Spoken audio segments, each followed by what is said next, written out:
I want to tell you a story. This is a different story about our family. When we moved up here to start New Hope, we really weren't sure if we'd ever own a home again. My salary and the cost of homes didn't intersect. And some things happened, and in 1993, we found a possibility. It was not a great house.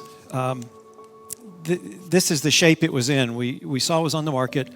It was kind of close to our price range, which meant it was a dump. I went to show Becky the house, and I was really hoping to talk her into thinking this is a great idea. Went into the kitchen of the house, opened up the window, and a bat flew out of it. That did not help my cause at all. What did is that the people were willing to take 20% less than what they were asking for us to buy the house. It had been on the market for a long time, as you can imagine. It was, we would call it a dump. A friend of mine was a contractor. I had him look at it, and his wife said this. She goes, "This is a hellhole." I don't even know what that is, but it's not positive. It really was a mess. But it had some possibilities we could see long term. We figured that's where we were going to be for many more years, and we have been. And so not long after we moved in, we started talking about what one day maybe we could do with it. There was room to do an addition. We could revamp it, take walls out and all that kind of stuff. But we talked about it, but we couldn't do it. We were barely making it as it was.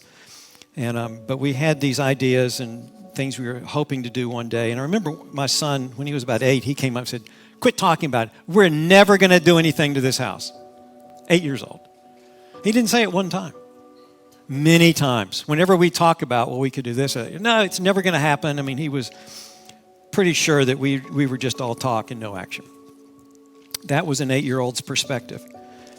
For Becky and I, there was some other perspective. One is, if we actually are going to do any changes, if we're going to add on to this house or if we're going to renovate it, it is probably going to require some money. We need to figure out, do we have it, or we just might as well stop the plan. So we started thinking about that and working on possibilities. Then you have to think of design. What do you want it to do? What do you not need? What do you need? If you're going to do an addition, we did a 2-story addition. Are cars more important than people? You can have a garage for your cars. That's what I wanted. Apparently people are more important than cars. And we were thinking that either her parents or my parents may move in with us, and it was a toss-up, but we ended up building an area that's now my weight room that would have, instead of a garage, for that possibility. So we were thinking about, we talked about it for a long time. There were preparation things we had to do. Like if we did the addition, the only way to do it was go out in the back, and there was a 300-gallon oil tank buried in the ground. You don't just pick those up. You got to do, and there's this organization called the EPA. And apparently they have some jurisdiction over that. So there's things you have to think about there. Electrical panels. We had 100 amp service. We were going to have to go to 200 if we did it. You have to move all that kind of stuff. You have to talk to architects, because it's one thing to draw it out on a piece of paper. It's another for that to be real. And then contractors can come up with all that. So it took several years. Not a bit of that time was wasted, but it was a lot of time thinking and planning. And an 8-year-old's looking at that and say, "You're never going to do it. You just all talk."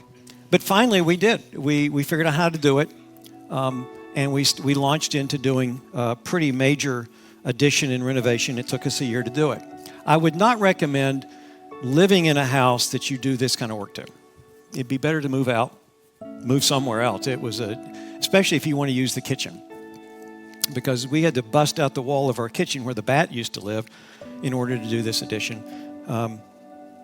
And it took us a year, quite honestly, because I was the unpaid manual labor. Every piece of rebar in the foundation of the concrete I tied, every wire, every bit of insulation, I did it, and I had to do it when I had free time to do it. End of the day was, the 8-year-old said it's never going to happen. It did happen. It just happened a little differently than what was expected. Perspective matters. And sometimes, I'm going to tell you, sometimes we're kind of like an 8-year-old when it comes to God. And our perspective leads us to judgments about Him that are, again, based on limited experience, but they're inaccurate.